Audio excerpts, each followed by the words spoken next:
Our first guest tonight won an Academy Award in 1985. You know what for, Paul? What film? That's right, Kiss of the Spider-Woman. Definitely. Right. Some other of his motion pictures include The Big Chill, Broadcast News, and his latest, which opens on Friday, is called I Love You to Death. Ladies and gentlemen, please welcome William Hurt.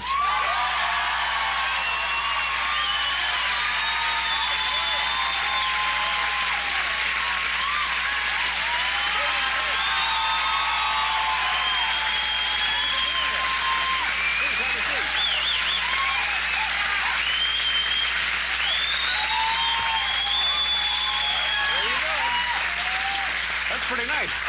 You walk out, oftentimes we have big, major, important stars like yourself who do films, and in your case, quality films. and they come out and they sit down and the place goes nuts, and it must be very gratifying. It is for as long as that goes on, and then then there's a silence and you have to do something. No. Now, tell me about the hat. First of all, did you pay for that? No, but I'm probably going to. Now, did you get the hat because you like baseball hats, or did you just like the hat, or is there? I have a collection of hats, and I stole this back. They actually gave it to me. They gave me 4 or 5 of them. 4 or 5? This is a perk. Major perk. Now, you know, you're one of these guys, one of these guests, one of these people that we've been trying to have as a guest on the show for a long, long time. I was going to bring my jacket so you'd recognize me. Oh, that's right. We had your leather jacket on years ago. And people would always say, the answer is, well, he said he would do the show when he turns a certain age. Yes. And now tell them what the age was that was the kind of the some reason the idea popped into my head that I would do it when I was 44. Right. But I recently turned 40, and now I'm really scared of dying, so I thought I had to. I'm very flattered. This is one of those things you wanted to get in before you... Well, I know you're older than me, too, so I was scared of you dying.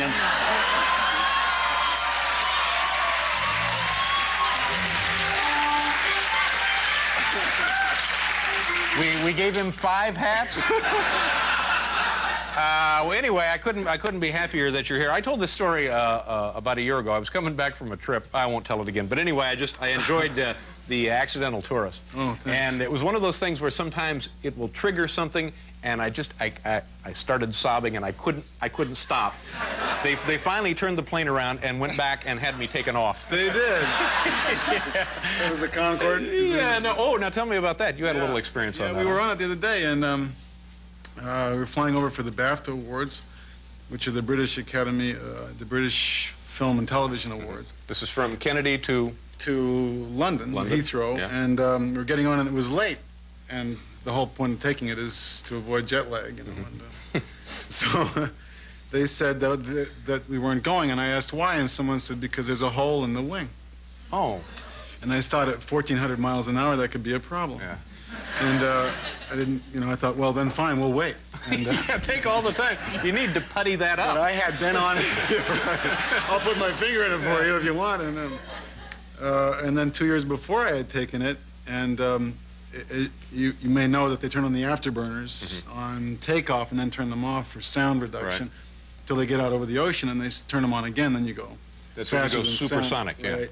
And there was somebody took a big sledgehammer. It was like someone took a sledgehammer and beat on the left wing. There was a big bang, and it lurched over to the left and then straightened out. And then he dumped the fuel, and we went back because they blew an engine on it. Wow. But I know there won't be any pain if you go out like that. Yeah, if you sort of blow up at 53,000 feet, I didn't expect it to be a big problem. Now, were you?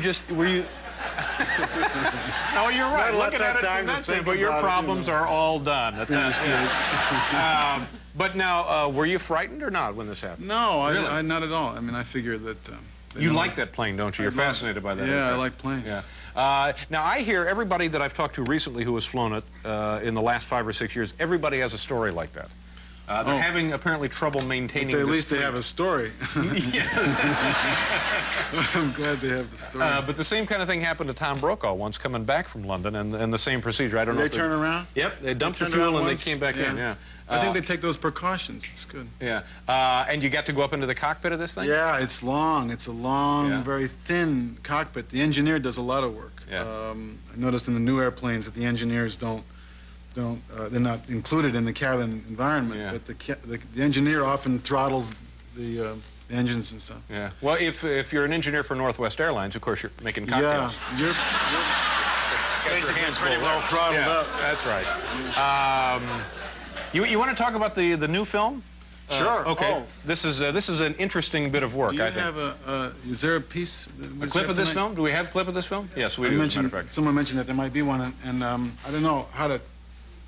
I've never been good at giving away the plot, but I think the plot in this case is so screwy I couldn't possibly do it. And I think you should start by mentioning that it's based on an actual happening. That's what they say. They say that it happened in, I think, Pennsylvania, that there was a pizza shop owner and his wife who were having some difficulties in their relationship. And she went after him. Yeah. And this film is based on that, but I don't think that makes it any worse or better. It's just a movie. Yeah, but I think as you watch it, it's interesting to keep reminding yourself, not only is this a movie, it actually happened. But people are spending their lives looking at the National Enquirer, believing that too, and so I think we're maybe learning our... Okay. Well, we were talking about this afternoon. When you did broadcast news, and you wanted to do some research into broadcasting, not that there's much to be learned, really. But you spent some time with a guy who's a great friend of ours, who's been on the show many times, and I think as good as it gets for sportscasting. Marv Albert, yeah. What was that like? It was great. He really knew his stuff, and I was pleased. You know, I was glad to know that not only did he know his stuff on camera, and stuff, but he knows it off and even more. He's encyclopedic, and he's human. Yeah. We had dinner afterwards at this deli, you know, where they had this sandwich, which for some reason was named Hurt, and it was good. It was a good sandwich. It was. But it was your sandwich, right? It was my sandwich. And what were the ingredients of this? I don't remember. Marv was talking so much. But Now, was there also a Marv sandwich? I don't know. Yeah. I remember, though, being on the floor of the basketball court. Madison Square Garden? It's small. Yeah. And the men are large. Yeah. And they move fast. Yeah. And there's a lot more contact than you ever perceive on camera. Yeah. It's a very physical game. Much more physical. So graceful and amazing. I was really caught up with it then. Did what about the profession of broadcasting did you learn or observe that you thought was important by watching Marv? By watching Marv. Well, not a lot about broadcasting. I like the fact that he knows his stuff. Yeah. You know? I mean, I don't get that feeling from all of them. Yeah, he's a very bright guy. And also, I think I keep forgetting this, at one time he was a ball boy for the Knicks. That's true. Yeah. So he's been associated. He has a dream life in the sports. Are you a sports fan yourself? Sometimes. Yeah. It's been getting harder in New York to do that. Yeah. Some people have sort of been spoiling the brew. Like who? Like, oh God, you're gonna put me on the spot. Well, no, you don't have to say, but I mean, I think Steinbrenner. I like Steinbrenner. Yeah, yeah. I mean, would the Yankees be your first team of preference? Would they be your the baseball team? Yeah, yeah. Not anymore. Yeah. And who would you follow? Now? Yeah. The Red Sox. I'd have to move back to the Red Sox.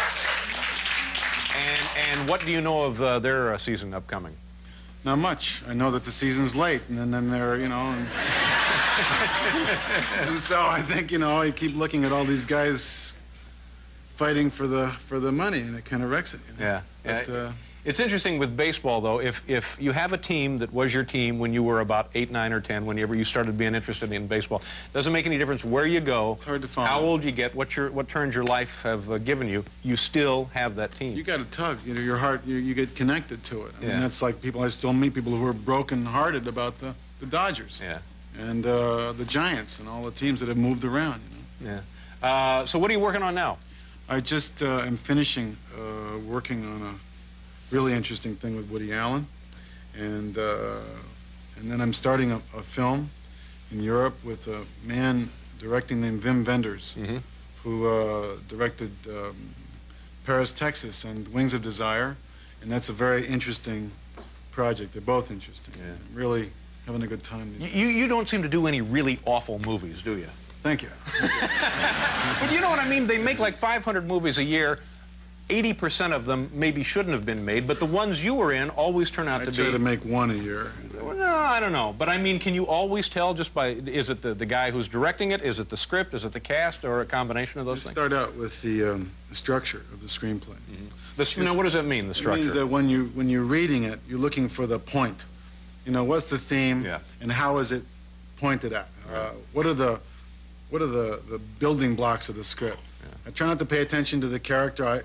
If they want me to look at a character, I try not to look at the name because I don't want to pay attention to that. I want to pay attention to the whole thing. So you're looking at the foundation first. Well, that makes perfect sense. So I try to do that, and you can tell often after you read 1,000 very bad scripts, in the first 10 pages, if somebody has a reasonable idea of how to structure a theme, if the theme is sincere, if it's a reasonably interesting thing, and if the way they look for it is vivacious and creative. And then I look at the people. Do you have an example of this, and this is a silly question, but do you have an example of one that you looked at and you applied all of that consideration to the script and turned it down, and later it turned out to be just great, and you think, oh man, I might have made a mistake there? No. Yeah, there you go. Well, for you, we have a hat. Thank you again for being here. It was a pleasure to see you.